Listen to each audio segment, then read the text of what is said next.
આ સરકારના પેટનું પાણી નથી હતું. અને જે ગંભીરા બ્રિજ તૂટ્યો છે એની વારંવાર રજૂઆત થઈ હતી કે આ પુલ જર્જરિત છે, આ પુલ જોખમી છે, તો પણ સરકારે ધ્યાન આપ્યું નથી. મિત્રો, સરકાર પૂરા પૈસા વસૂલે છે. તમે પેટ્રોલ પુરાવો તો ટેક્સ, સીએનજી પંપે ગેસ પુરાવો તો એમાં પણ ટેક્સ ઉઘરાવે છે. તમે ટોલ નાકે જાઓ, તમે રોડ ઉપર હાલો તો હાલવાનો પણ ટેક્સ. મિત્રો, વિચાર કરો. મિત્રો, આ સમાચાર હચમચાવી નાખે એવા સમાચાર છે કે આજે સવારમાં જે આણંદ અને વડોદરાને જોડતો પુલ, ગંભીરા પુલ કહેવાય છે, એ પુલ તૂટી પડ્યો. આ વારંવારના બનાવ છે કે ગુજરાતમાં જેવી રીતે મોરબીનો પુલ તૂટ્યો હતો અને જે મોત થયા હતા એ કેટલી ગંભીર બાબત હતી. લોકો રજૂઆત કરે છે કે આ પુલ જર્જરિત છે, આ પુલ જોખમી છે, છતાં આ સરકારના પેટનું પાણી નથી હલતું. મિત્રો, સવારમાં જ એવા સમાચાર આવ્યા હતા. એક માતા પોતાના બાળકો માટે રુદન કરે છે. આ હચમચાવી નાખે એવી ઘટના છે. આ શરમનાક ઘટના છે. ગુજરાત માટે હવે ડૂબી મરવા જેવી બાબત છે. તો આ કયા વિકાસની વાત કરે છે? આ કયા ગુજરાત મોડેલની વાત છે? મિત્રો, રાજકોટ અગ્નિકાંડ આપણે જોયો, વડોદરામાં હિરણી કાંડ આપણે જોયો. આ કેટલા કાંડ આપણે આંગળીના ભેટે આ 30 વર્ષમાં ગણી ના શકી એટલા કાંડ થયા છે અને લોકોએ પોતાના જીવ ગુમાવ્યા છે. ભાવનગરમાં તમે જોયું હતું ને, કેવી રીતે એક પછી એક બાળકો મળતા હતા, કેટલા બાળકો મરી ગયા હતા. તો આ સરકારના પેટનું પાણી નથી હતું. અને જે ગંભીરા બ્રિજ તૂટ્યો છે એની વારંવાર રજૂઆત થઈ હતી કે આ પુલ જર્જરિત છે, આ પુલ જોખમી છે, તો પણ સરકારે ધ્યાન આપ્યું નથી. મિત્રો, સરકાર પૂરા પૈસા વસૂલે છે. તમે પેટ્રોલ પુરાવો તો ટેક્સ, સીએનજી પંપે ગેસ પુરાવો તો એમાં પણ ટેક્સ ઉઘરાવે છે. તમે ટોલ નાકે જાઓ, તમે રોડ ઉપર હાલો તો હાલવાનો પણ ટેક્સ.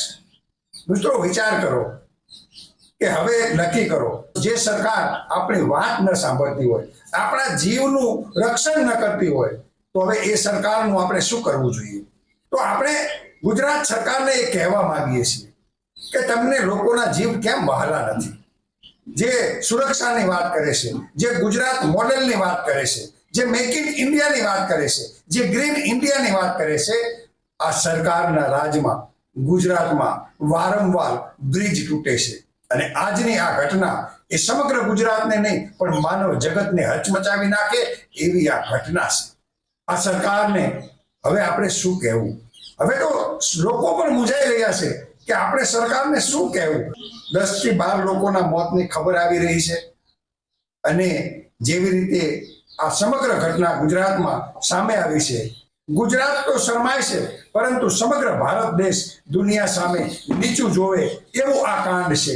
તો આ બ્રિજ તૂટી ગયો છે એટલી જ ખબર નથી, પરંતુ આ સરકાર માટે એક શરમ જેવી બીજી એ બાબત છે કે આ સરકારને હવે વિચારવું જોઈએ કે લોકોના જીવ એ કિંમતી છે. દરેકને પોતાનો જીવ વાલો હોય છે અને આ દેશના દરેક નાગરિકોનું રક્ષણ કરવું એ આ સરકારની જવાબદારી છે. તો સરકાર કેમ ગંભીરતા લેતી નથી? એવા કેટલા બ્રિજો તૂટ્યા ગુજરાતમાં, સમગ્ર દેશમાં આંગળીના ભેટે ગણી ન શકાય એટલા બ્રિજો તૂટ્યા છે. એક નિવેદન કરીએ છીએ કે જેટલા પણ ગુજરાતમાં બ્રિજો છે એની તપાસ કરો અને જેટલા પણ જર્જરિત બ્રિજ હોય એની સાર સંભાળ રાખો, એનું સમારકામ કરો, એને સુધારો. કારણ કે તમે રોડ ઉપર હાલવાના પણ પૈસા લ્યો છો, તમે પેટ્રોલ પુરાવી ત્યાં પણ પૈસા લ્યો છો. તો આ લોકોના જીવ જાય છે, નિર્દોષ લોકોના. તો એ નિર્દોષ લોકોનો કોઈ વાંક નથી. શું રોડ ઉપર ચાલવું એ ગુનો છે?